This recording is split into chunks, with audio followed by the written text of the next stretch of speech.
First of all, thank you everybody for being online with us today for celebrating our 20 years anniversary.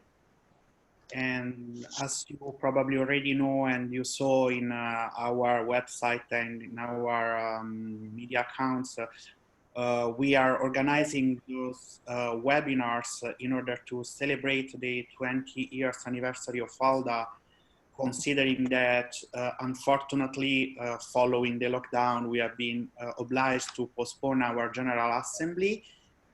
And nevertheless, we have been pretty active in the last months, and we decided to give a chance also to this series of webinars for celebrating with all our stakeholders, members and partners our 20 years anniversary. I will first give the floor to our president, Mr. Oriano Otočan, in order to open formally the webinar. Then we will have an intervention from our Secretary General, Antonella Valmorbida. And then we will have two different panels. The first panel is with Mr. Grassi on behalf of the Vice President of the European Commission, Commissioner Suica. And we will have the honor to listen from him about the what are the plans in the upcoming period about democracy in the era of the recovery plan after the COVID-19 lockdown, and about some news about the conference on the future of Europe. After that, we will have a specific moment for your questions and for answer from Mr. Grassi. And then we will have the second panel with Mr. Pelayo, the head of unit of the EACEA Europe for Citizens program, with Mrs. Assya Kavrakova, that is the executive director of ECAS, and from Mr. Giovanni Allegretti, that is a planner and senior researcher at the Center for Social Studies of Coimbra University. We will then have again a question and answer session, and we will close with an intervention from the Secretary General, Antonella Valmorbida, about the future of ALDA in Europe and beyond. So let me thank our President for being online with us, and I will give him the floor. So Oriano, please. Can you hear me? Not very well, Oriano. I will give the floor to Antonella, and we will try to fix the issue and give you the floor later, okay? Thank you, Oriano. Antonella, if you want to take the floor. Certainly. Sorry about this problem with the connection with Oriano. While we are projecting my quick presentation, we will try to sort out the problem of connection and to move on, and of course to give the floor to our president. A little bit of PowerPoint. Today is our second webinar dedicated to 20 years of local democracy support in Europe. And my task is a little bit to give you an insight of what will be our 20th anniversary report that will be published soon, and that hope will reach you in the fall. Now, we are also very happy to share with you our new logo. So a little bit of new style and new life. So let's see what is our new logo. It's of course based on our concept of local democracy and community empowerment, which is the core of our work. This is our plan for Europe, and a little bit of innovation. And let us introduce our new logo. So you see on the left-hand side the blue, the very institutional blue and yellow, which we decided 20 more years ago. And today we have this new version. A little bit of explanation, because it doesn't come from just by chance. We had a thought about that. Of course, we will have also our yellow and blue at some point. So we decided to have lower cases for being closer to citizens, and asterisks for giving us the possibility of having references and partners, and to have a line which will guide us through our thoughts, our partners, and our members, and also territories. So you will find ALDA this way in the upcoming months. Oh, that's the blue and yellow, of course. Very nice. We will, yes, you like it? We do as well, Gilles. So we are very happy, and this line is everywhere and going around. We will play with it a lot. Good. Okay, we are working with a company here from Verona, and thank you for Linus & Co, which helped us to develop the logo, which is also adapted to the 20th anniversary. So yeah, started like a long time ago, and I'm very happy that we had the possibility to work together. Most of our very dear friends and partners are together with us. So we started in 1999, and we are we emanate from the Council of Europe and the Congress of Local and Regional Authorities. So 20 years of activities, and are now reaching 350 members, local authorities and civil society, with thousands of partners. Just this year, we implement 60 projects. We have 15 local democracy agencies and 5 coordination offices, a little bit of figures. Let me show you a bit more, and more details will be in the following reports, as I mentioned. A little bit of Excel sheets to share with you. So we did a 10th anniversary report 10 years ago. We piled up with the new one, so 2010-2019, that we studied a bit more. And ALDA 2020 is happy to share with you 425 projects implemented. Roughly 42 million euros of management.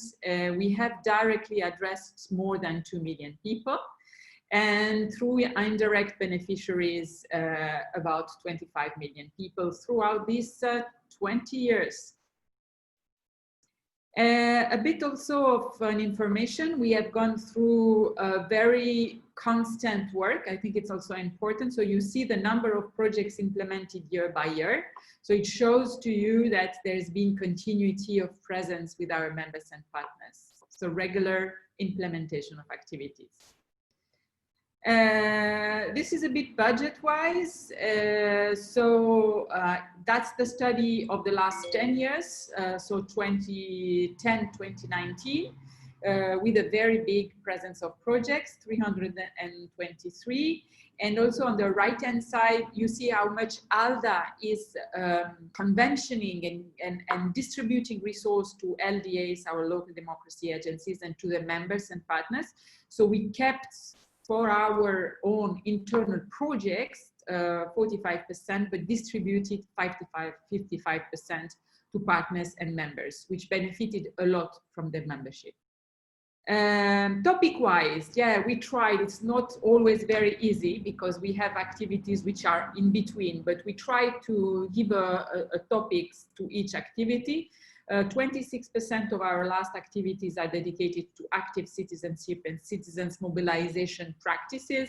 And you see the articulation of the other topics. A big topics is also local governance and working with local authorities, and down more education, youth, integration, a place for other topics, which are also growing, like migration, with very important project this year.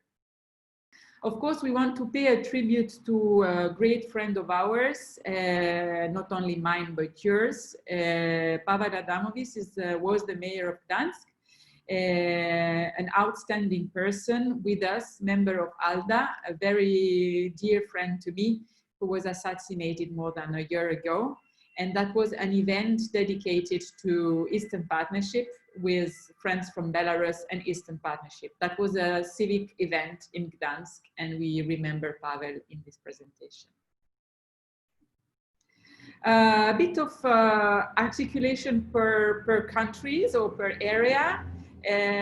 So you see a big presence of ALDA in the EU. 65% of our projects have an EU implementation. A big big part as well in the Balkans, of course, where we were born and where we have an enormous representation of members and partners, and a growing relevance in the Mediterranean area and in Eastern Europe. We also try to see how we work. So a big presence of methodology in capacity building, trainings, and various parts of capacity building articulations, but you also see other methodologies that we use in our work. So like conferences, awareness raising, workshop, consultancies. A big and growing part is now on re-granting programs. So we are often asked, in particular by the European Commission, to manage small sub-grants that we are distributing to smaller NGOs. And this is something that we do more and more with a lot of capacity of management.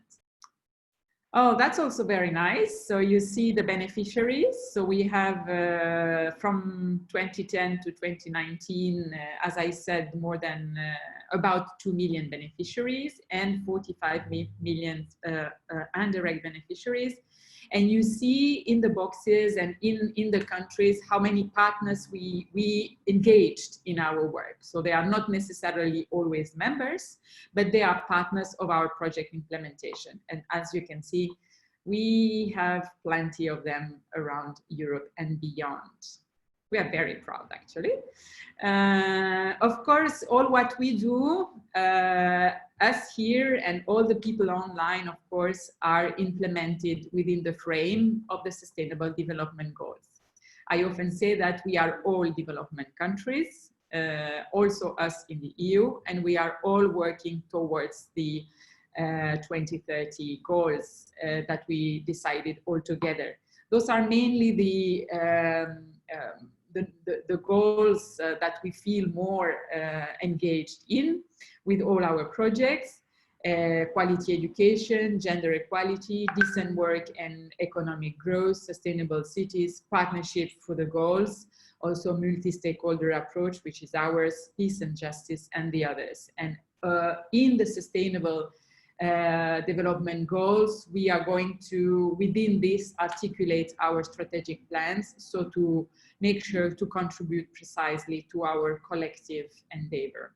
So also you will find on our website our very nice activity report 2019 with our new logo, plenty of information.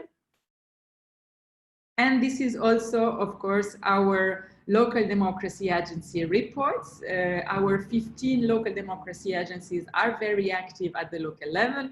Look at this absolutely amazing picture, which is the blue city of Chefchaouen in Morocco, where we opened our last local democracy agency in Tétouan, Chefchaouen, and Tanger.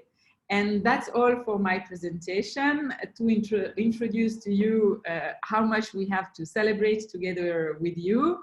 And I give back the floor to Francesco, which will pass the floor to the cabinet of the Vice President. Thank you. This slide will be for later. Thank you so much, Antonella.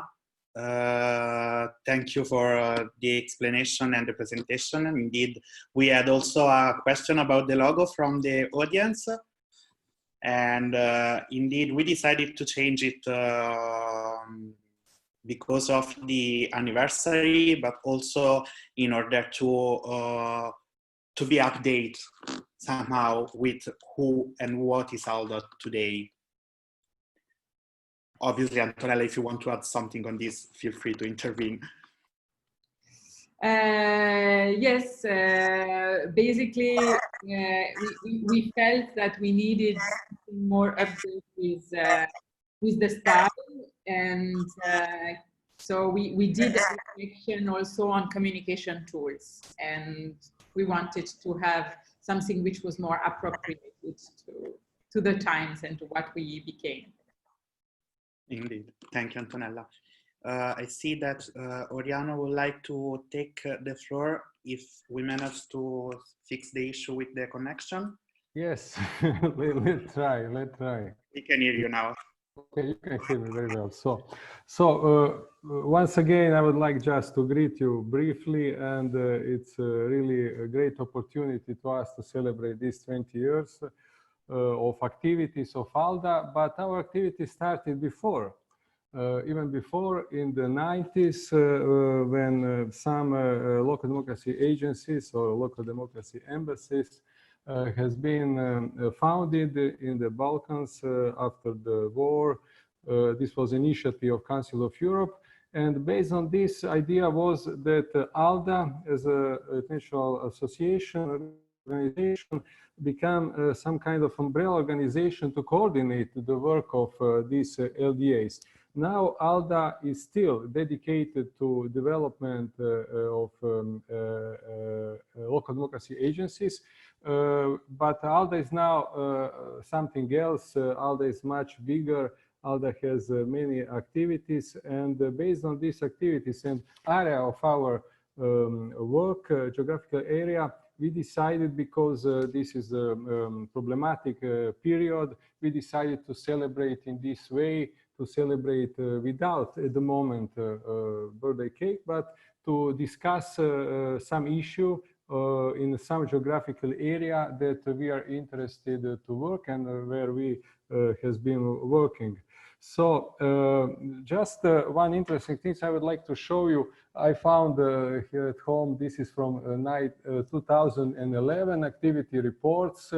And so it's a book. Can you imagine 20 times such a book? These are our activities and all what was before. So as I started to explain, yesterday we spoke with friends and experts and representative institutions from neighboring countries, from Eastern Partnership countries. Today we are discussing more, we are more focused on the EU and EU countries, EU issues, EU values. Next days we will discuss Mediterranean area, and of course where everything started, we will have also webinar dedicated to the issue of enlargement, of European integration in the Western Balkans regions. So it's nice to hear all of you. It's nice to discuss. I really appreciate all participants and all speakers. I hope it's not possible. Europe and EU is a huge issue, huge material, but I would like to hear from you something about the challenges of the EU, challenges of the Europe, what Europe need to be, how is Europe capable to overcome the problems and crises started from years ago, economic crisis, then we had migrant crisis, terrorism in Europe. Now we are facing a problem of COVID-19. This is not just a European crisis, but all these issues are, besides all that we are today discuss and that we are discussing in our activities, all this is very important. And I'm sure that we will hear from you many important and interesting things. Thank you very much. Thank you so much, Oriano. Thank you. And indeed, as you mentioned, Europe is facing the future now more than ever, probably. That's why I am really glad to give the floor to Mr. Grassi on behalf of the Vice President of the European Commission, the Commissioner Suica. As we know, after the European election last year and the constitution of the new European Commission, democracy is one of the main paths probably for the future of the European Union, as also the crisis of the COVID-19 has shown us. So we will be glad to hear something about the plan for supporting democracy in the era of the recovery plan, but also about the conference of on the future of Europe that was one of the main proposals when the new European Commission started its work. So I give you the floor. Thank you very much, Francesco, for the introduction. Thank you, President Otočan and Secretary General Antonella Valmorbida, for your invitation to this webinar. First of all, on behalf of Vice President Suica, who to her regret could not be here with us today, but she wants to congratulate ALDA for its 20 years of activity in the field of citizens' participation in particular, but also there are other activities. I have to say, I'm really impressed at how you managed to bring together so many local authorities, civil society organizations, and partners from so many countries. I think I saw more than 50 to promote democracy in Europe and beyond. So this is a very ambitious work supporting Europe, and we wish you another 20 years and then another 20 years and 20 years more of fruitful work. So President von der Leyen, as you know, made a new push for democracy, for European democracy, a headline ambition of her Commission. Key to this will be the publication of a European Democracy Action Plan that is foreseen at the end of this year, the end of 2020. I think that never before has the Commission been so determined to safeguard and improve our European democracy and values. As a member of Vice President Cabinet, I've witnessed how COVID-19 pandemic brought up a number of challenges in this area. Just to mention some that come to my mind: disinformation, limitations to personal freedom, difficulties in democratic participation, and of course, all the consequences on economy. But as you know, as you might know, the Vice President is also responsible for demography. And I believe that by entrusting one commissioner to lead the work of the college in these two areas, President von der Leyen made a very interesting connection, because this underlines the aim of strengthening the links between people and the democratic institutions that serve them, to narrow this gap that we have seen many times between the expectations and reality. So democracy and demography are indeed cross-cutting and complementary, and knowing the impacts of the demographic trends can certainly help and contribute to our common work, especially because we have seen with the pandemic how the impact has not been the same around the EU. Actually, the demographic structure of member states played a relevant role, and this is a signal that addressing demographic change is crucial if we want to build a fairer and more resilient society. So on this, on June 17, the Commission adopted its first report, I think, ever on the impact of demographic change, which focuses on the major impacts on economic growth, on labor markets, health, long-term care, and public finances, of course. And this will be the starting point of our work. For the next year, we will present a green paper on aging that will look more at intergenerational solidarity issues, and also a long-term vision for rural areas, designed to help rural areas in meeting challenges such as depopulation, connectivity, and limited access to services. We are also starting to think about how to examine the impact of loneliness and isolation, because all these have been made more visible by the COVID-19.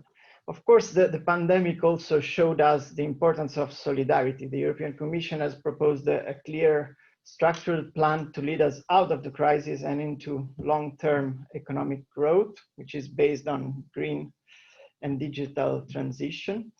There is, of course, the recently announced package for European recovery with its overall budget of 1.85 trillion euros that will help Europe recover and support multiple European sectors as we emerge from this period of constraint, and major initiatives like the Next Generation EU, which will boost the EU budget in these first crucial years for the recovery, and thus contributing to make it more sustainable, inclusive, and fair. In difficult times like the one that we are living, often we are forced to come up with new ideas and new ways of thinking. This is one of the few good elements. In our case, we saw that citizens have been asking for greater participation in policymaking, and we want to listen to this call.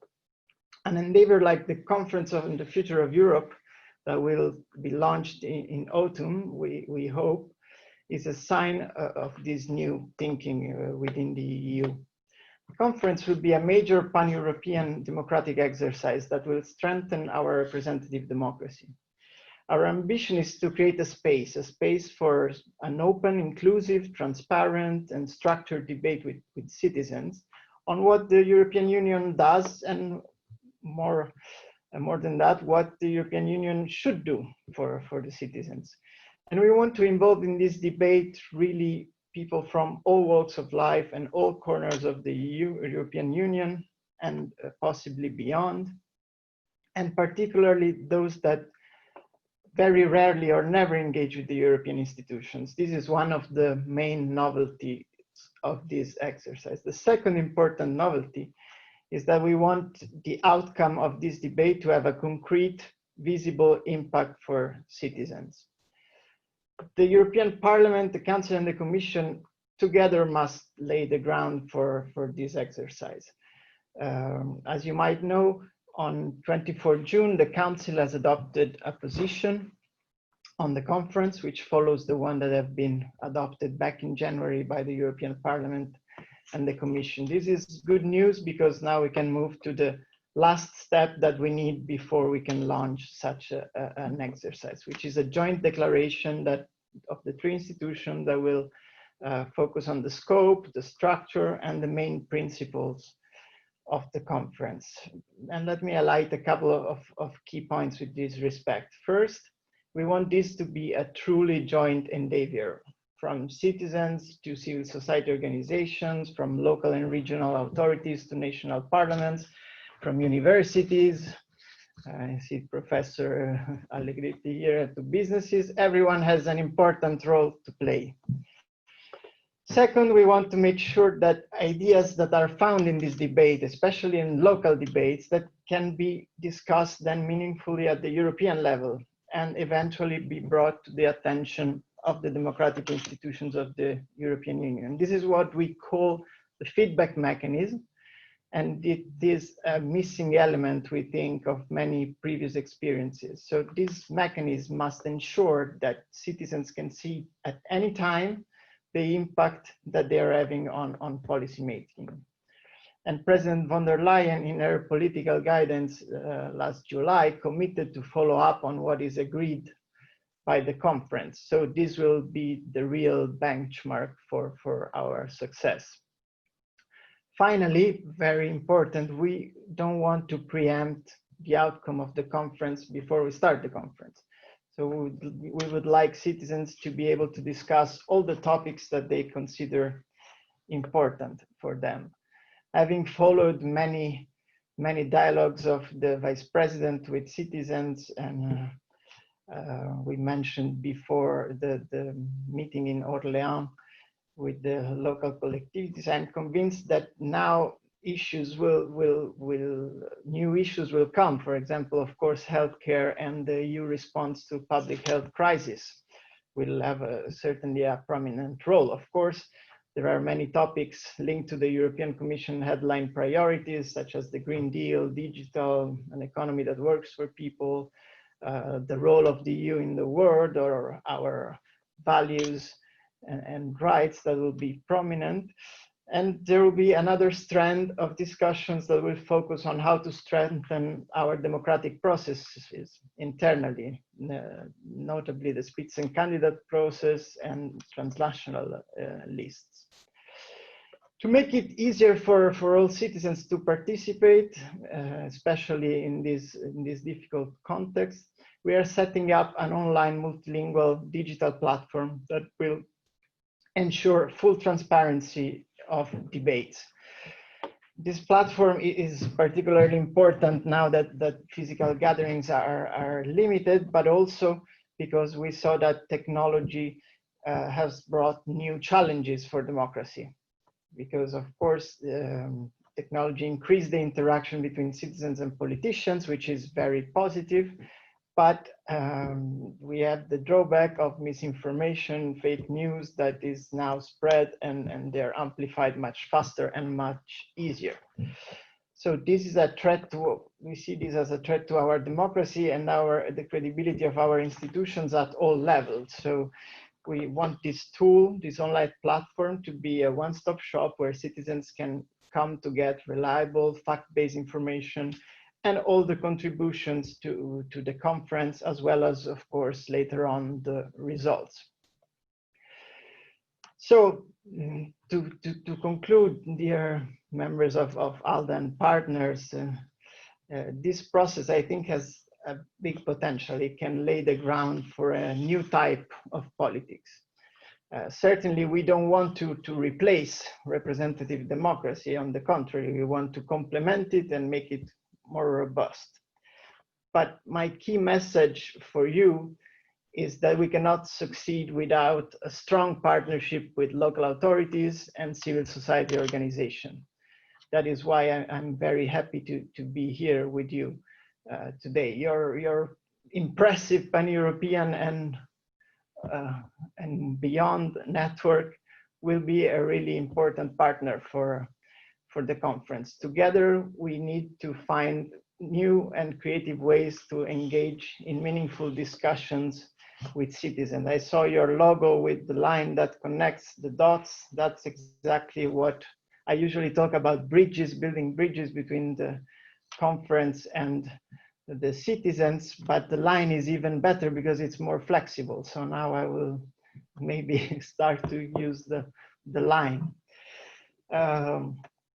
So to conclude, I just want to remind you why we are doing this. We are doing this to give a greater say to the current and future generations of European citizens. Through this conference, we hope that citizens will play a leading role in building a more resilient, sustainable, and fair union. So I hope we all have the courage to embrace this innovative opportunity, and I hope that you will contribute actively once we launch this conference. Thank you. Thank you very much. Thank you, Mattia. We will. Indeed, indeed, we will. And thank you so much, Mr. De Grassi, for your intervention. Indeed, a lot of points to think about. The multi-stakeholder approach that is essential for the development of democracy in Europe. And probably about this, we had one question from the audience that is about, do you think the European Union and its institutions are ready to launch a supranational participatory and numeric democracy program that probably refers also to what are the main challenges that European institutions are facing in this supranational approach in democracy and demography, that are two really strict linked subjects, as you said at the beginning? Well, I'm sure that we want to have a serious debate on all these questions. That's the objective of the conference, and that's what I said before, that we don't want to get into the conference by knowing already the outcome of the conference. We need to really get into discussions with people at all levels and in all regions, and possibly, as I explained, the ones that are not usually in contact with us, because it's not the first time that we organize consultations. On the contrary, we have many very useful tools that have worked very well, but we noticed that very often we have like a share of the citizens that are very European enthusiasts and participate all the time. Then we have a share of population that is very much complaining and they're very active, but then there is a silent majority in the middle between these two groups that have little chances to express themselves. And that's what we want to do now. We want to hear their voices and make sure that their voices are translated in the policy making. Absolutely. Thank you so much. I received also another question, and that, as you correctly said, digitalization is indeed becoming more and more crucial in new and the news are getting faster. So you mentioned the platform, the multilingual online digital platform that has been set up. But there is a question about know more about this platform and how it works, and also on your from your side, like digitalization is an important tool, but it can also become easily a threat for democracy. So what are also the steps that institutions are taking in order to avoid that digitalization can become a threat for democracy indeed? Yes, first of all, let me say that the platform is not there yet. We are studying how to set it up. It's not there yet, not because we are slow, but because in order to complete it, we need this joint declaration by the three institutions, because we need to know what this platform will, what is the purpose that this platform will serve. So we have been, the services of the Commission have been working on many different technologies, combining the most advanced experience that we have in civic tech platforms, and we want to create something that will act as a central point, but because we also think that there are some citizens that for which it will be easier to get in contact through the online platform, but we don't want to replace physical debates, physical discussions between people. So we want a mix of both. They have to interact, and certainly digital platforms will be key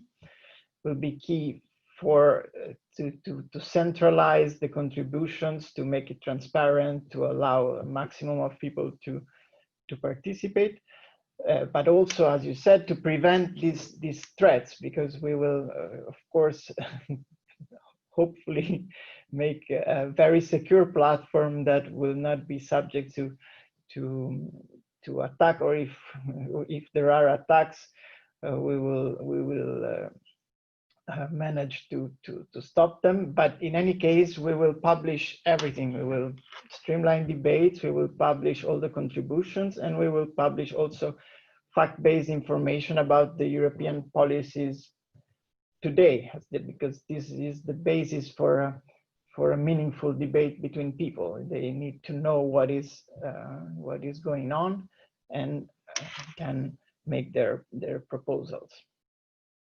Thank you so much, and very interesting points. Let me see if there is any other last question from the audience or from the other panelists as well. Otherwise, I think we can move ahead with the agenda to the second panel, but yes, Antonella. Let me just address a question again to Grassi. Will the conference for the future of Europe will be ready to talk about everything? So is that both institutional breakthrough proposals, or more, societal changes? Are we going in all possible directions? So what are the ambitions? So the Commission position, as we wrote in our communication, we think that there should be no topic out of the table. We think we should have a strand on policies and a strand on institutional questions. And the most important thing again is that we would not like to preempt any outcome of these discussions from the start. This is of course the position of the Commission. The other two institutions had different positions, and now we will start discussion to come to an agreed joint declaration on the scope. But I think there is a lot of consensus on the fact that citizens should be able to discuss the issues that are more prominent and important for them. So I think that the list of topics, if there will be a list of topics, can be amended if a new subject that is of interest for people is discovered throughout the process. That's what we would like to have as a format. But again, it depends on the three institutions. We will see how the negotiations, the discussions go, and then we will be much more clear. Perfect. Thank you, Mr. De Grassi. Okay, so thank you very much for all your points and reflection, Mr. De Grassi. And we are now moving ahead with the second part of our discussion. So, as I said, I mean, the main topic we are discussing about is the 20 years of local democracy in Europe and beyond. And we are approaching the issue from different points of view. And so I will first give the floor to Mr. Pelayo, the head of unit of the EACEA for the Europe for Citizens program, about the future of the program Europe for Citizens, because indeed it's a program that has been really active in the past years. And for civil society organization, it has been a really interesting program to work with, and also with the multi-annual financial framework for the next period. There are reflections ongoing on the program and its future, so we are really, we'll be really glad to hear about what is the future of the program and what the program will be focusing on in the next years. Thank you very much, Francesco, and thank you very much to ALDA, to its president, to its Secretary General for this invitation.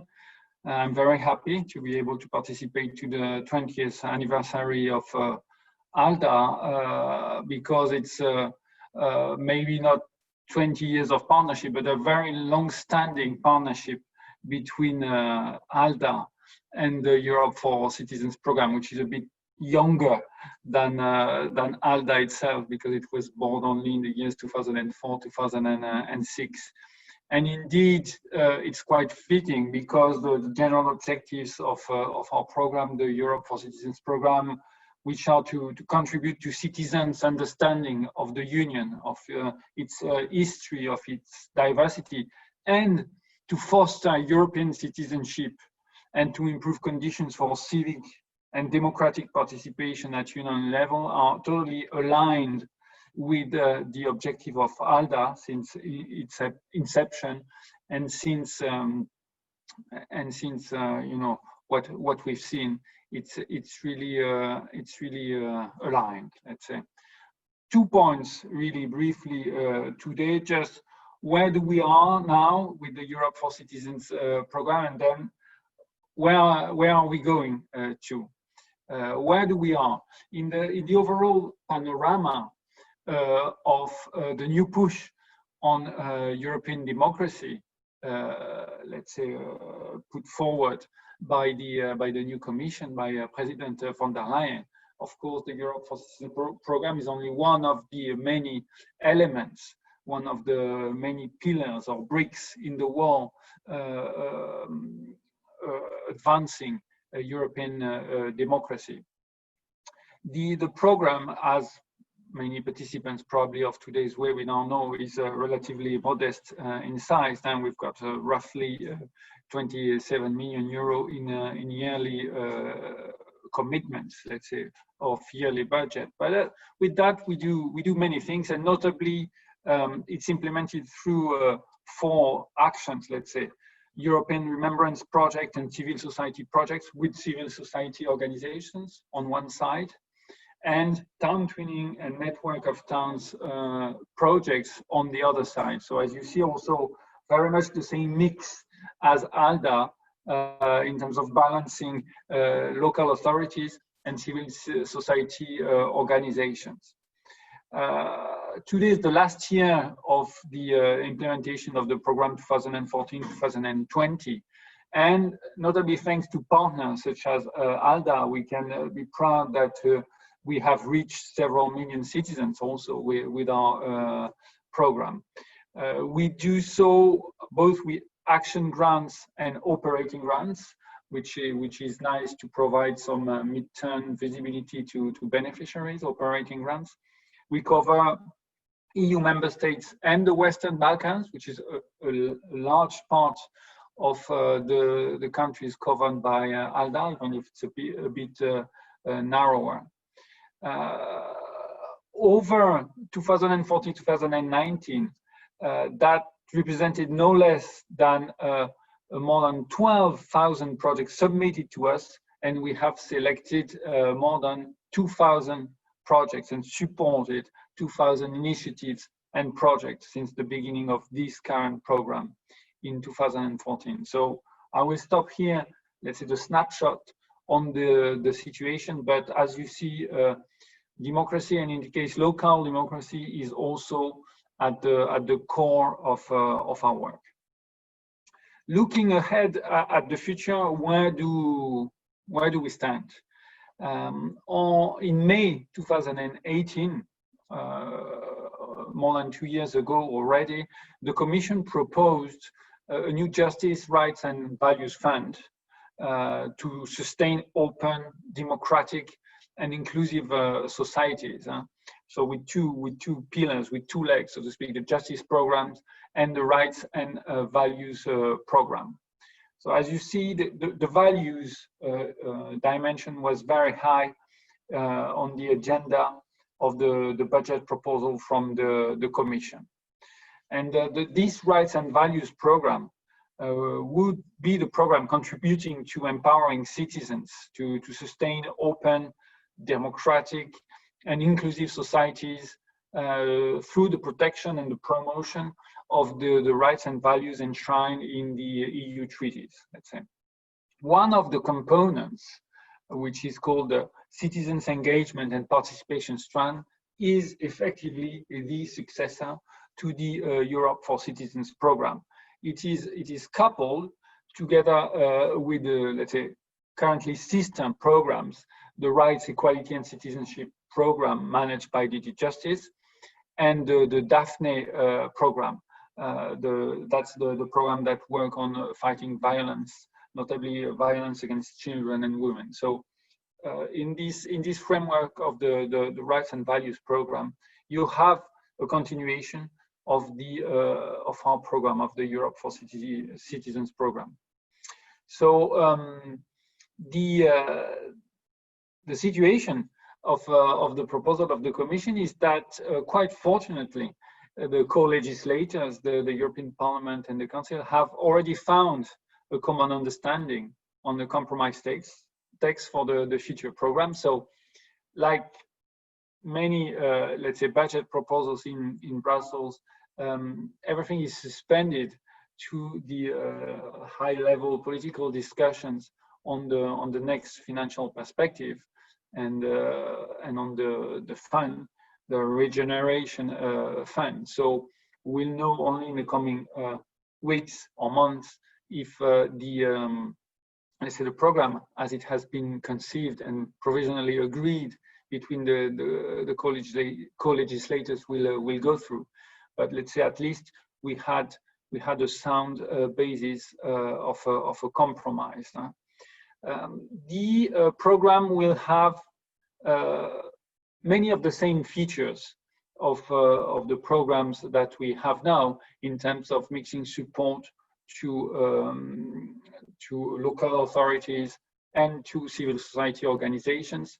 The thematic, let's say, priorities are there too, in terms of remembrance, in terms of democratic engagement and citizens' participation.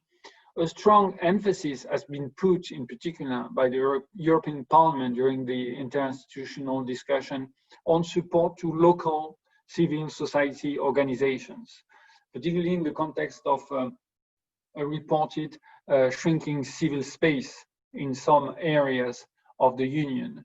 So a stronger emphasis will be put on this aspect in the years to come.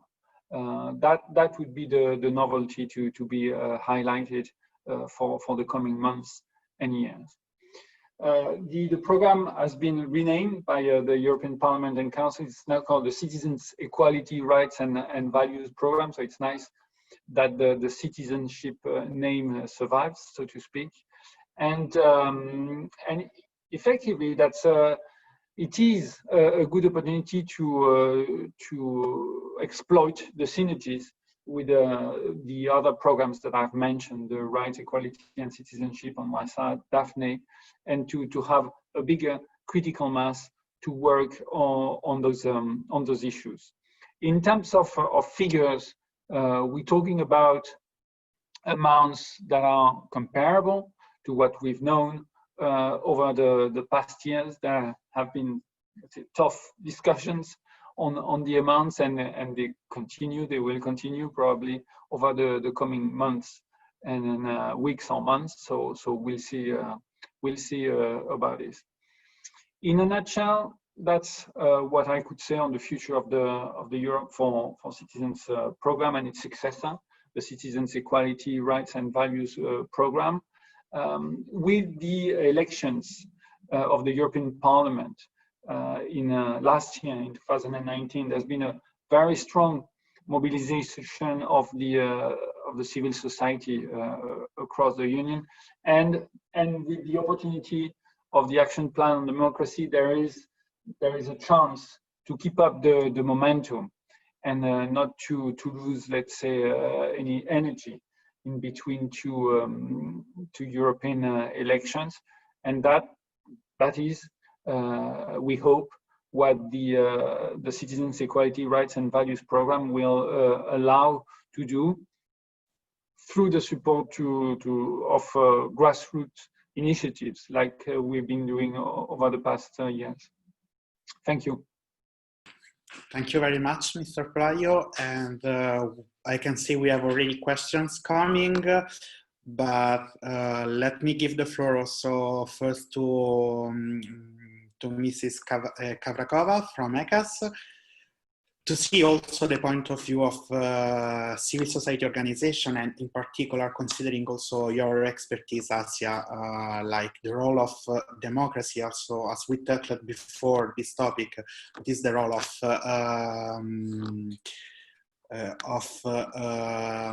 digitalization for democracy nowadays?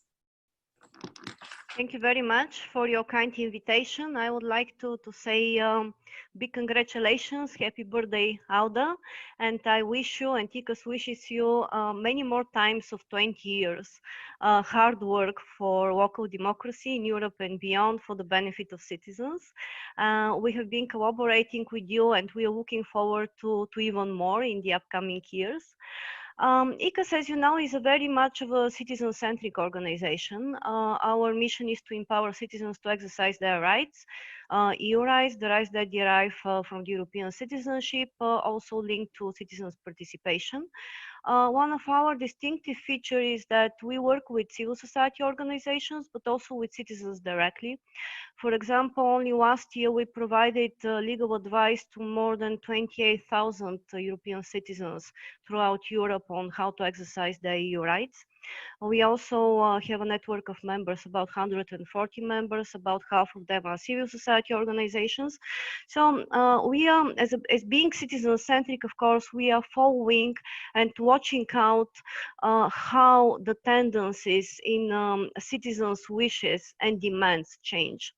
And what we can clearly see in the last decades is that, of course, also thanks to the new technologies, citizens feel much more well informed and much more up to date in terms of knowledge and awareness of what is happening in their local community, at national level, European level, and worldwide. It's very much thanks, of course, to also social media. We all know that more information doesn't mean necessarily better information. So here, of course, we can touch upon immediately on the challenges posed by online disinformation. But nevertheless, it's very, very clear that people feel well informed, up to date, and therefore, based on that, they want to have a say much more often than just every 4 or 5 years when they have the opportunity to go to elections. This is clear. This is well documented. So therefore, our representative democracies, the way in which they are set up, have to accommodate this demand and this need.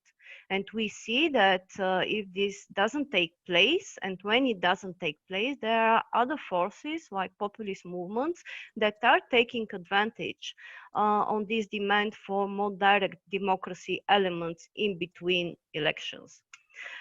So this is why we need digital democracy. What do we mean by digital democracy? And we have to be clear here. So it doesn't mean that we need to exercise our democracy only through digital means. This is never the case. I mean, digital platforms are meaningful when they're combined with offline events and also activities. This is everywhere like that. I mean, all the successful examples of democratic innovation based on digital tools usually include also offline events. So the combination is the winning constellation. Second, and here, of course, I can with pleasure second the opinion of the European Commission on that. We are not talking about replacing our representative democracy all of a sudden with direct democracy across Europe. We are talking about strengthening it with more direct opportunities for citizens' involvement in between, again, the elections of our representatives in the framework of the representative democracy. So the new technologies gives us this opportunity, and of course those means are especially appealing for certain strands of the society, like for example for young people. Having said, of course, those two things, we also see that while there have been long discussions in the last years to what extent we can embrace the possibility of a digital democracy, is it really something which is a threat or a benefit? Is it something exotic that belongs to the future? Now, in the COVID situation, fortunately or unfortunately, we saw that it's not anymore something that belongs to the future, it's our reality. So if we want to safeguard, if we want to watch out, if we want to preserve the values of our democracy on a daily basis, we have to embrace the digital tools. This is what we are doing at the moment even.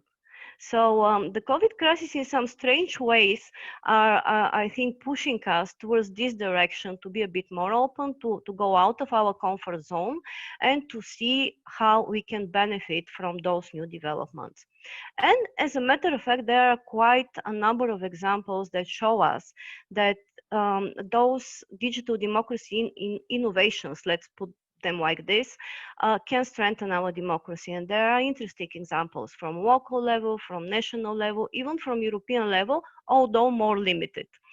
I think the most widely spread example, which I'm sure also ALDA members know well at local level, is the participatory budgeting. While at the beginning, let's say 10, 15 years ago, it started as a co-decision process only in small municipalities of deciding how to spend certain percentage of their budget with their citizens. Now it's spread already also to the big metropolises. For example, Paris, since 2014, is co-deciding with citizens how to spend 5% of its investment budget. So I've been thinking, what about if the EU someday decides to co-decide with citizens a certain percentage of its budget? It will be an interesting exercise, and it's not impossible. We have already the blueprint there. At national level, I just want to share with you something that we have been following now and we are going to follow, which is the new attempt of Iceland to crowdsource and co-decide with citizens their new constitution. There has been already such an attempt of the Icelandic government some years ago, which at the end of the day failed because the political parties in the parliament did not adopt the constitution the way in which it was designed with citizens. So 6 years years later, now there is a new attempt where the Prime Minister initiated the process, brought along and on board all political parties, and they're going through a very thorough, methodologically sound 7-year exercise of redrafting their constitution with citizens. Involving many very different, both offline, primarily also online methods, including an online platform. So they started from a sociological survey in order to figure out what are the values of the Icelandic people that they want to see in their renewed constitution. Now they're going through a process of crowdsourcing online opinions of citizens and drafting even constitutional text. And this, for example, platform, which is something which may inspire the multilingual platform of the Conference for the Future of Europe, also provides an opportunity for citizens to vote on different texts when they're put there from the political parties. So it's an interesting endeavor. Again, it will go till 2025. So if the Icelandic guys are capable of doing that, I suppose Europe will be able to do it as well. At EU level, of course, the most innovative, I would say, digital, partly digital tool is the European Citizen Initiative. It's a unique instrument, you know it. I mean, there isn't anything like that in the whole world because it's a transnational instrument, but it's a very specific one. It's a very demanding one. It's not for everyday use. It is for those that are the most prepared, the most committed. And although, of course, it becomes more and more popular now in the last years, still it cannot compensate for the lack of direct involvement of citizens in terms of soliciting the so-called wisdom of the crowd when drafting EU legislation. So here there are a couple of things that can be thought about, like, for example, splitting and dividing the consultations of the European Commission into two. One which as now is more designed for organized interests, and another parallel channel which is specifically designed to solicit citizens' opinions, especially at the stage of generating ideas. So this is one thing. I think the Conference on the Future of Europe is a great opportunity to experiment with those methods of democratic innovation a bit, and also to see then what we would like to sustain further on as part of the democratic toolbox at European level. And last but not least, I would say that in order to understand and to ensure a learning curve about what are the success factors for a meaningful digital democracy exercise, we need to have a very solid assessment framework in place. And this is something which has been missing so far, because just those are, you know, innovations that happen here and there. Many of them are quite poorly documented, and this is why it's so important, and we'll be happy to have the opportunity to work on that, to have something which is more stable, more universally applicable, which can allow us basically to learn from those pilots and to understand what we can improve and how we can sustain them. I'm just going to close by saying and sharing with you something. For those of you who are more familiar with our digital democracy work, maybe you know that our dream for some years now has been to launch a pilot of crowdsourcing legislation with citizens across Europe. And I'm happy that in the upcoming years we'll be able to do so. We are going to crowdsource citizens' opinions and also suggestions for improvement in a number of countries across Europe on the subject of air quality. So for everyone else who is interested on how exactly we are going to do that and who also wants to come along, we will be very happy to discuss further details. And again, thank you so much for this opportunity, and good luck for everything to ALDA from now on. I don't have any doubt that you are one of the major stakeholder and pusher for better future for all of us in Europe. Thank you. Thank you so much for your kind words, Assya, and congratulations for the last initiative that you presented. Really glad that you managed to achieve this goal. And to follow up, I will give the floor to Mr. Allegretti. As we saw, I mean, digitalization and digital tools are one of the tools that we can use for improving democracy, but we always need to keep in mind, like in real life, that there are a lot of other tools that are bringing together citizens in order to do so. So considering your expertise, Mr. Allegretti, we will be glad to hear from you an update on participative democracy and its role in the years to come, and the tools that are coming up in the also academic world. Thank you very much for this kind invitation, and I want to make to send my congratulations to ALDA for being so young and so wise. I wish I could be so young and so wise. I did 52 days ago, so I'm also of anniversary, but I think you are a very vital stakeholder in not only in Europe and beyond, and so I'm very happy every time I cross your path. Secondly, I would like to try to reflect on the possible change that COVID-19 outbreak generated in the conception of participatory democracy. I much agree with my colleagues who spoke previously. For example, with Dr. De Grassi saying that we don't have to stop the face-to-face meeting because possibly we have to restructure them because we are a bit scared still, no, of these activities with a lot of people. So we would have to rethink neighborhood and long networks in a different way, possibly connecting small groups with the internet. But it's definitely very important to reassess the importance of face-to-face because as Richard Sennett has said many times, these open spaces are the space for meeting otherness. So one of the risks of this period circulating inside the Zoom meeting and other types of electronic meeting is to meet each other among ourselves, so among similars to us. We instead, it's very important to meet those that we describe like populistic, for example, all the people that we describe like this silent majority that Dr. De Grassi was speaking about. And the other thing is that I agree that also we have to maybe to invest more in young generations, as my colleague before me said.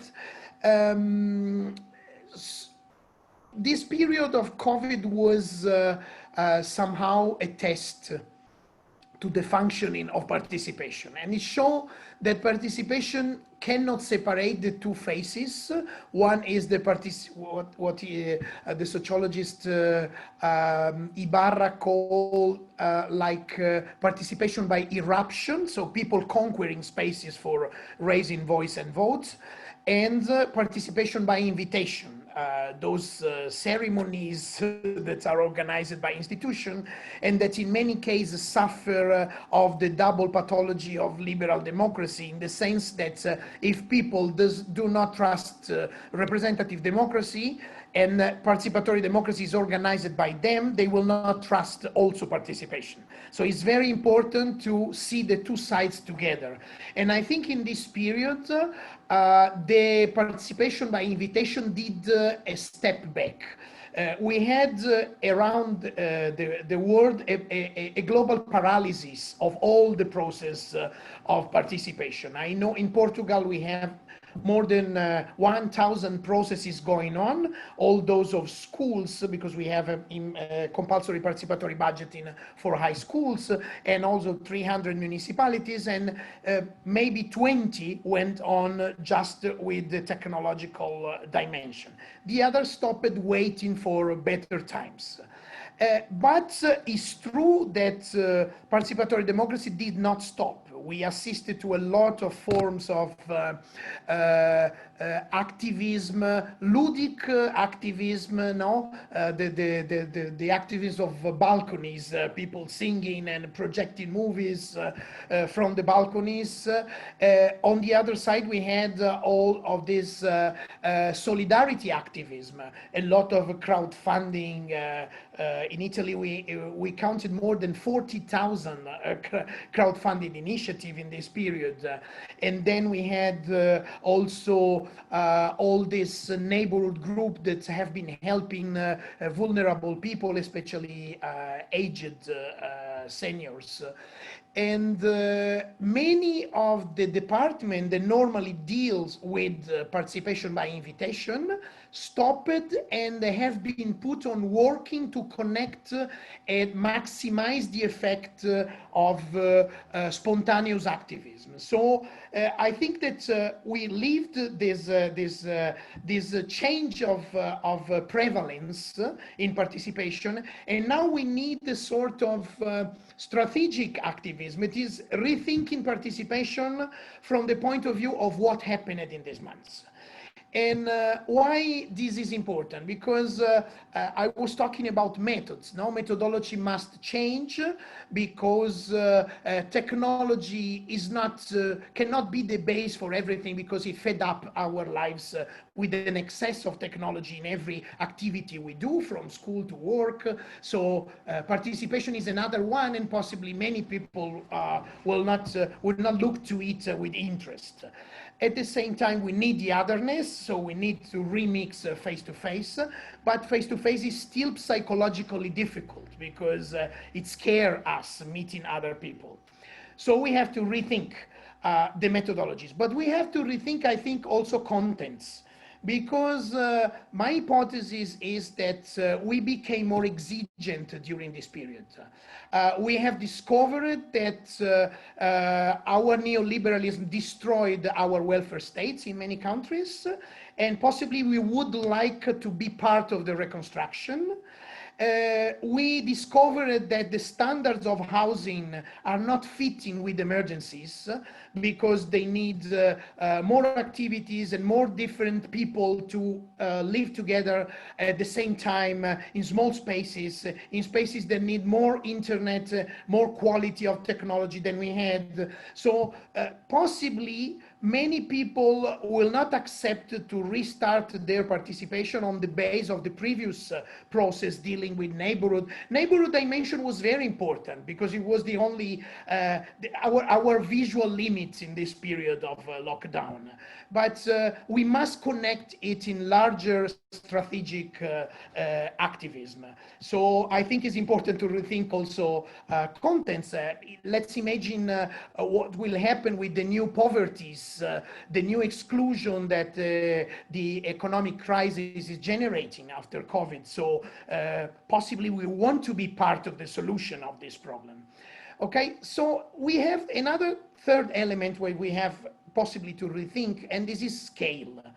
I was very interested in hearing about the thinking of European Union about the highest level now of our institution there. But I think we have to connect more solidly the local level, the regional level, the national level, and the supranational level. Because what is not possible is not calculating the cost the participation have for all the participants, institution and the people. So possibly we have to create something like in Brazil, they have been destroyed by Bolsonaro, but they existed for 30 years. The national conference and national councils. So they had the 3-level participatory process that was electing representative at different levels. So you could take advantage from the municipality of all the idea that were in the competence of the municipality. Then the idea were elaborated and we're going to competencies of regions and then of the nation. So at every level, you could take advantage soon of many of the things that were said by people there. We have to optimize a little bit more because we cannot afford to involve people in fragmented processes. We don't have the time to go to 10 participatory processes, each one organized by one level or maybe one sector of one level of our political institution. So I think we need an interscalarity now, a transscalarity for working again on participation. So these were some ideas that I think that we have to reflect on. And I think that networks are strategic in this change. I have been participating of a lot of webinars of participatory institution and network of municipalities in Italy, Spain, Portugal, in France in this period. And I think they maintained the attention on participation, but I still think that there is a missing point. It's not very clear that if we could stand like a top-down help by the state during the emergency, people are not available anymore to accept this top-down behavior in the reconstruction. As every risk manager tells, after a tragedy, after a catastrophe, we need people to reconstruct the mindset, so the community, the psychological normality, and not only the physical normality. So I think in this moment, only in France, there is a small understanding about that. There was a very interesting petition to the president called Nous les Premiers, done by many mayors, including the Paris mayor, Anne Hidalgo, and several intellectuals, asking to the president for a participatory reconstruction in 3 steps with different participatory tools. 1 week ago, President Macron received a panel of 150 citizens for the Convention on Environment that have done during the COVID a very interesting document for helping the state to take popular measures. And now he answered to them with some priority in the list of things they had proposed, and said that possibly he will transform the social and economic council, which exists in other levels, including the European Union level, in a chamber of citizens with panels of random selected citizens that will accompany national politics. I'm not sure that this will be done if it's so simple to do it, but there are several northern countries, including Belgium, Holland, that have been, Scotland especially, that have been doing this for several years, and possibly it's an interesting understanding that reconstruction only can happen with citizens and not only for citizens. We, unfortunately, in Spain, we had the Pact of Moncloa, and in Italy, we have the Stati Generali, which are exactly the negation of the need to involve everybody, every beneficiary in this. So I hope that we can change this turn and having a different vision of the next period and how to reconstruct participation. I quote the last experience. The municipality of Reggio Emilia did a very, very long and interesting questionnaire during the COVID lockdown, asking to people how do they feel and how they were feeling about participation and how they were thinking, imagining participation for the next month in the reconstruction period. And I think from this exercise, there were a lot of interesting clue points that can be also reimagined in other places. So networks will be fundamental to extend this reflection from a small number of pioneers to a larger number of regular behavioral experiences of participation. Thank you very much for this opportunity to discuss with you. Thank you so much, Giovanni. Very interesting points to reflect on. I saw we received some questions for the panelists. Meanwhile, maybe we can start with the first two questions that are very similar one to each other.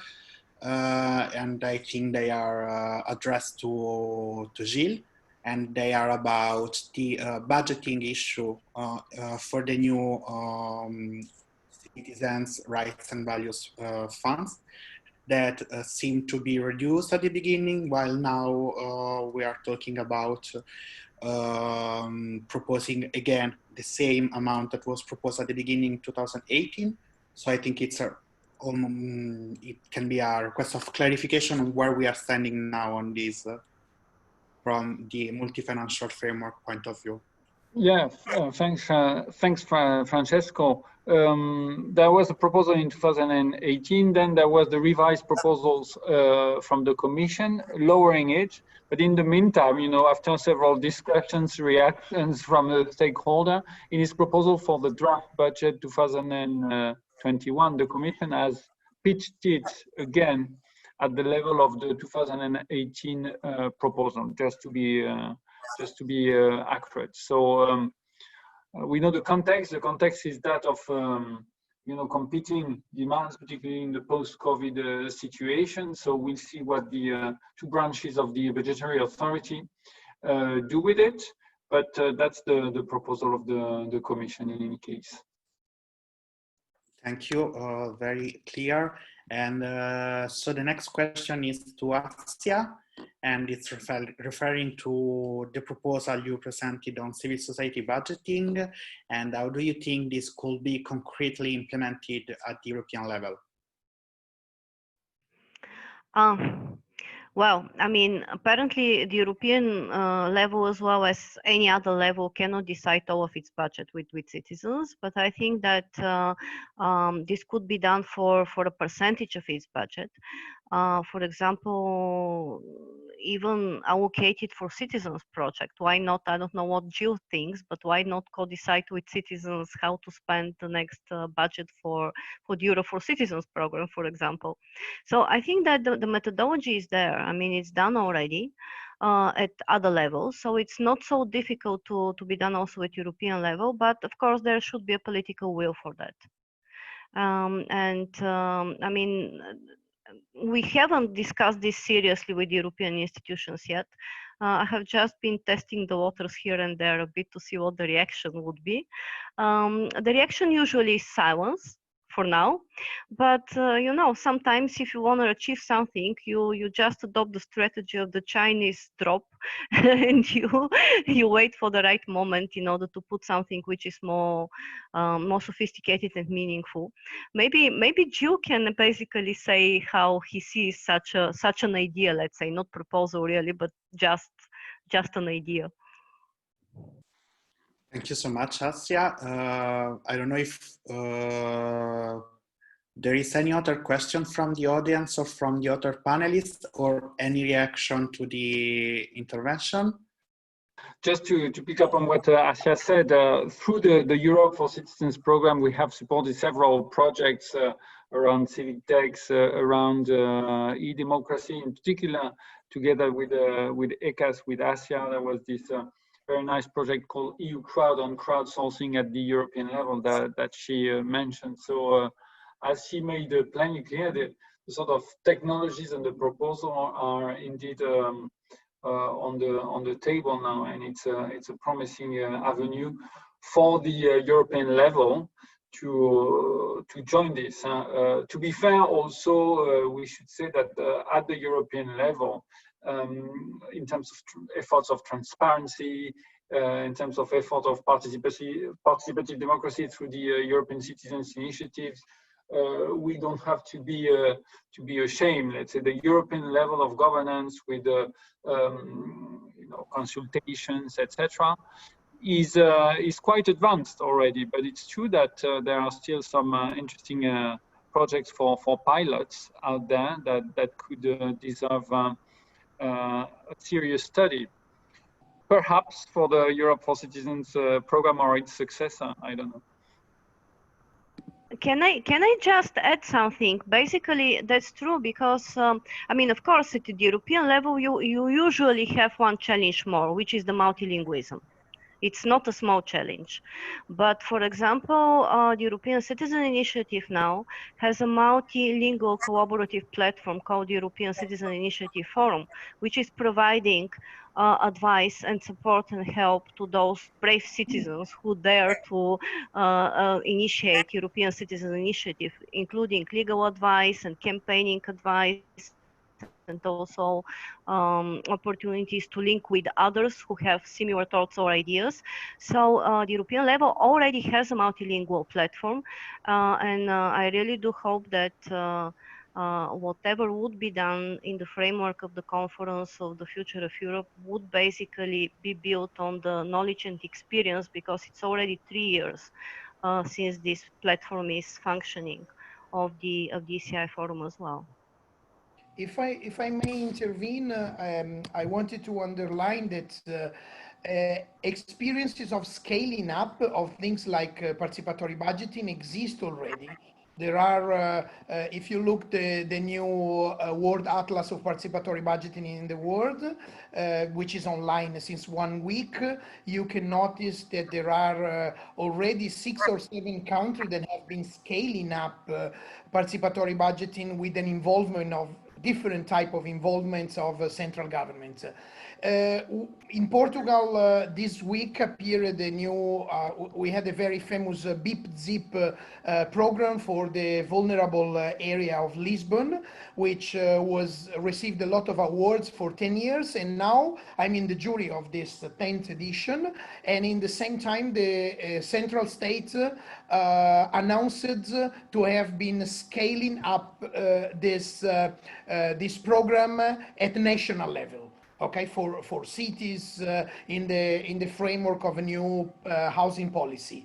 So I think things have to be studied. But for example, the multilingual platform grew a lot during this COVID lockdown period, because they also need to be tested in multilingual capacity, and the enormous use that have been done in this period. I noticed the automatic transcription in many languages is almost perfect. I noticed it in some of my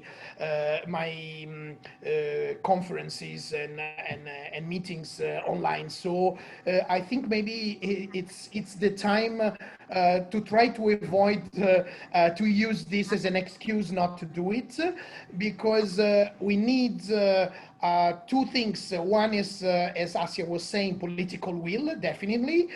Without political will, nothing can be done, because even if you do the process, then it's not incisive on policies. And we have to admit that, for example, if we looked on some European initiative, they required a lot of investment by people, but they produced few results in terms of incising into policies. And this is the only guarantee that people will continue to participate if they see results. So committing with results is the most important thing that any level of the institution can do in order to make the participatory process progress. The second is investing. We need investments.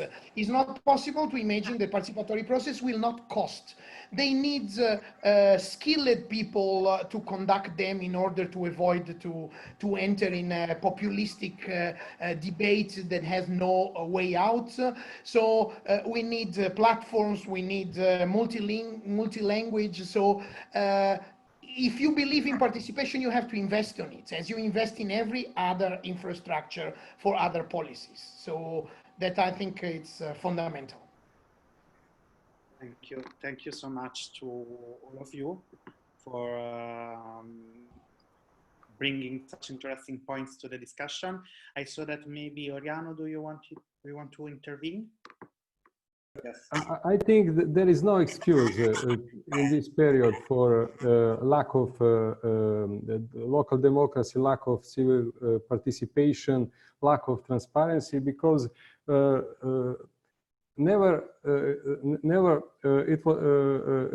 is plenty of opportunities today.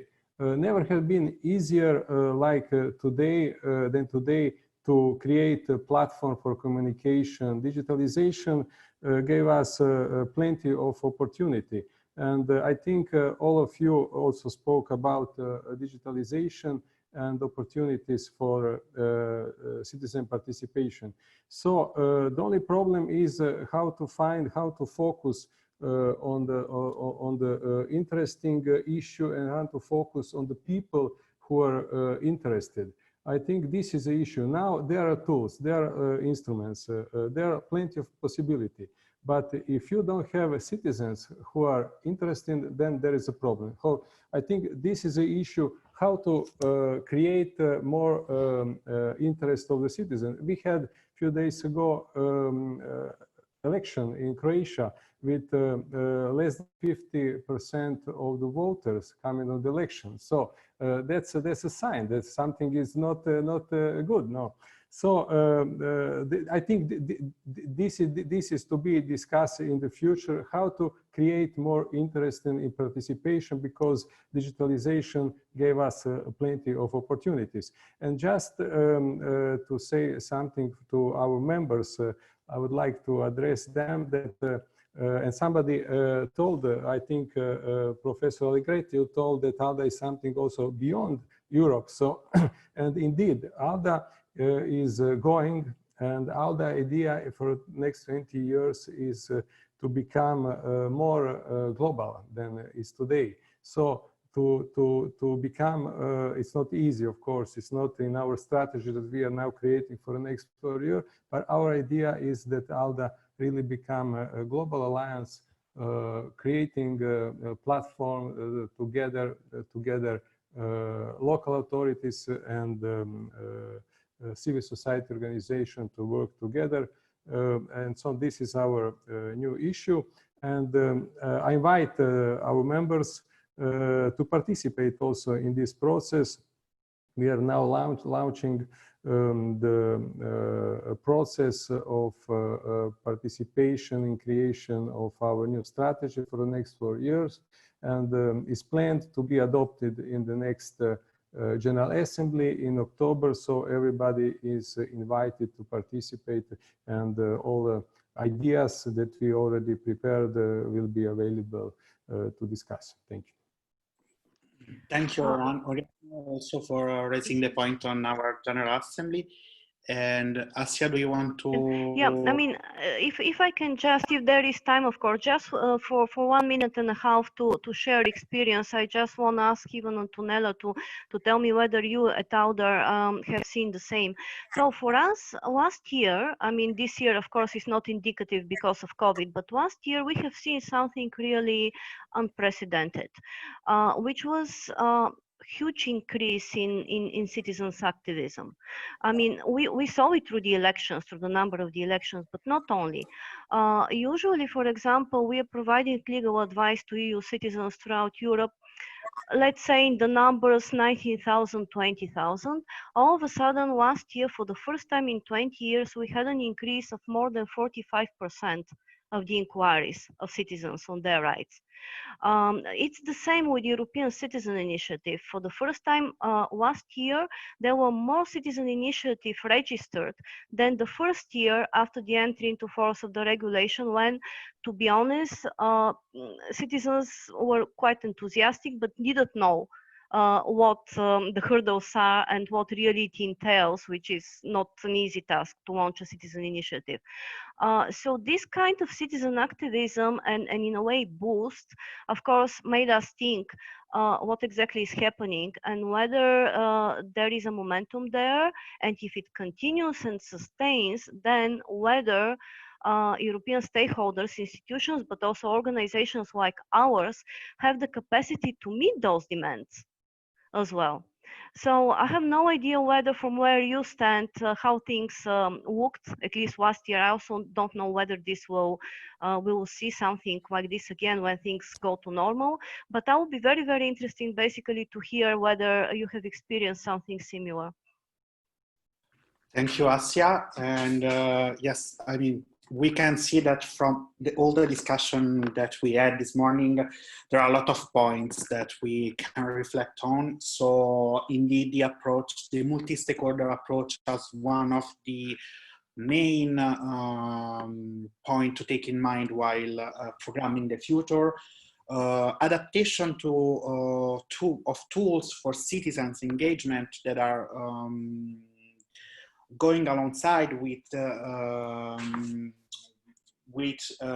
digitalization, digital tools, but also with in-person meetings and the kind of activism that needs to push people to be active in real life.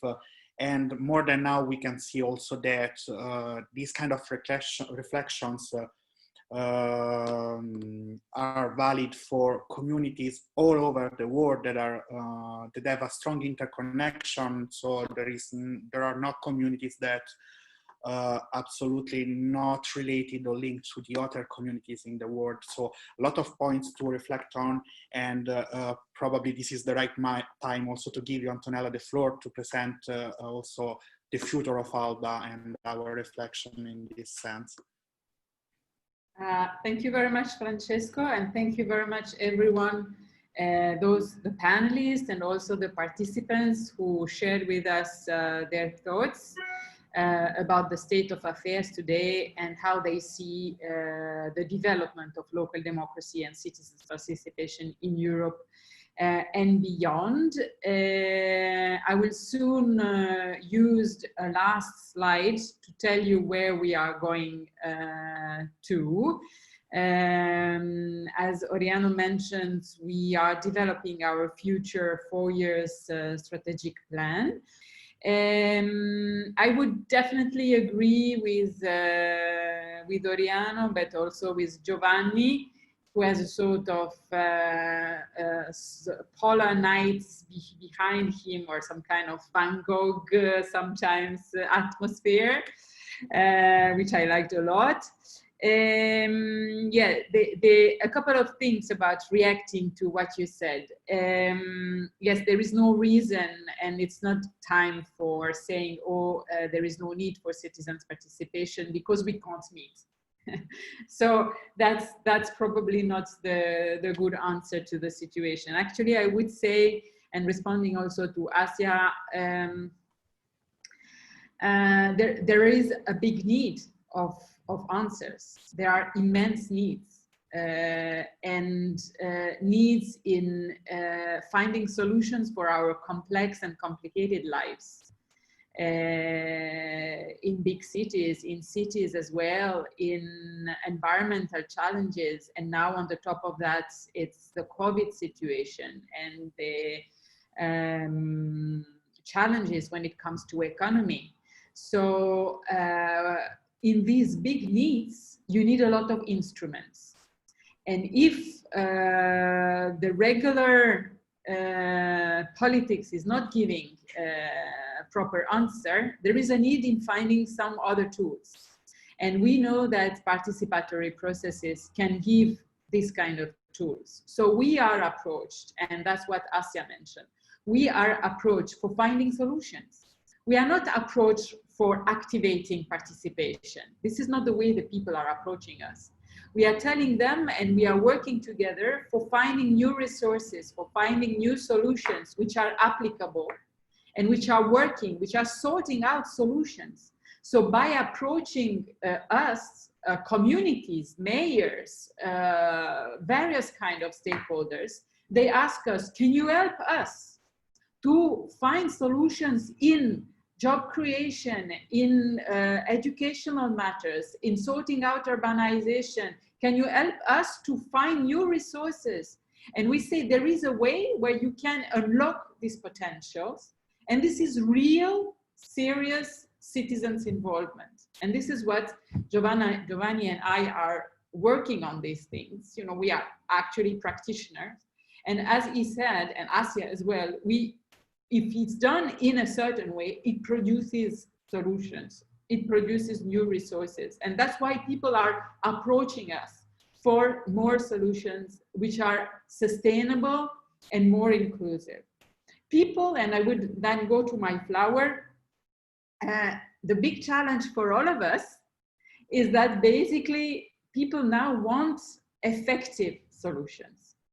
So for the first, I mean, for most of us who were able to travel around the globe, we have been exposed to fragile states, wars, constant revolutions.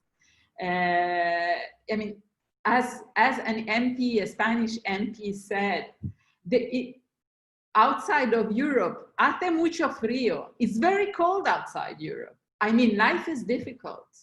And we don't have to go, you know, to very complicated cities and countries can be very close to us.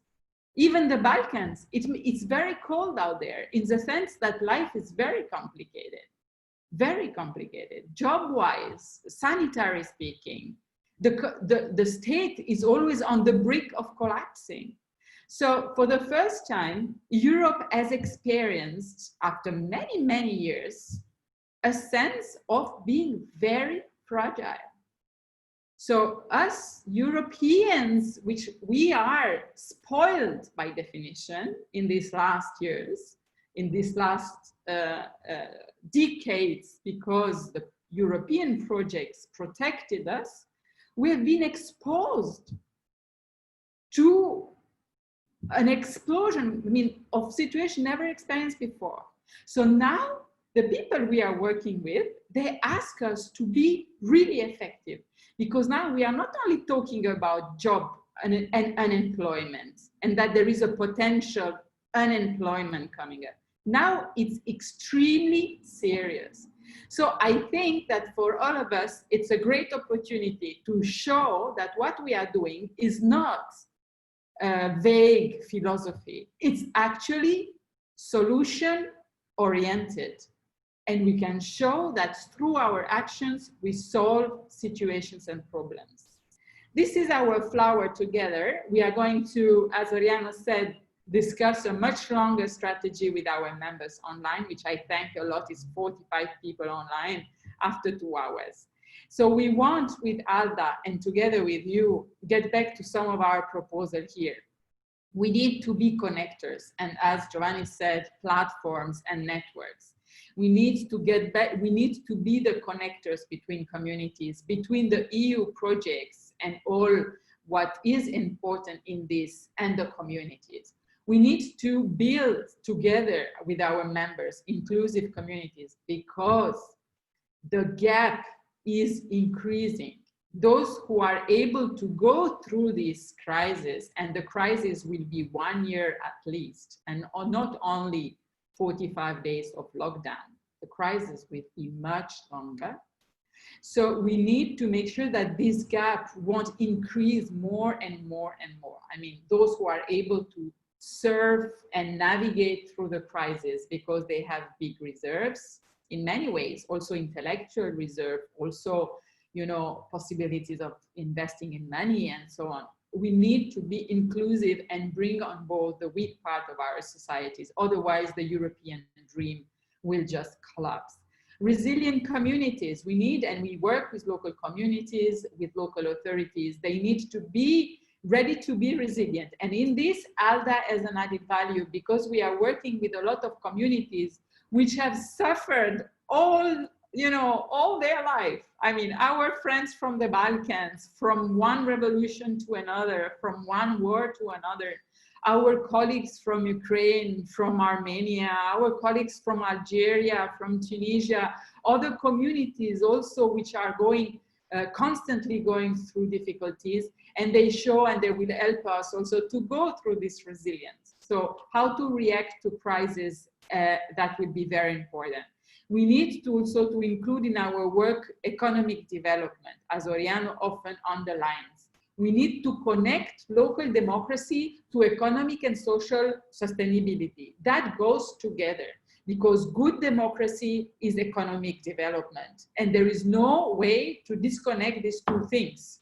So we need to work on that. Reconnecting Europe, and I'm sure, Gilles, you are with me in this, because this that has actually challenged us a lot, because we have not been meeting, we have not been able to have collective life experiences, and we need to re-put everybody into the same dream.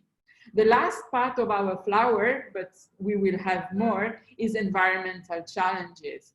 Of course, we need to put environment and somehow our collective responsibility at the center of our attention. And I think that from that perspective, we are close to the European project, the Green Deal, and the cross lines regarding the sustainability of our living together. It's urbanization, it's agriculture, it's education, and we cannot pretend that nothing happens. And nothing happened. Something happened, and it is our connection with the world and with the environment. So we really need to take on board the lesson and to develop it further. So I think we have plenty of things on our plate. I think that local communities, local democracy at the center of our attention and in the plans for the future is definitely our agenda.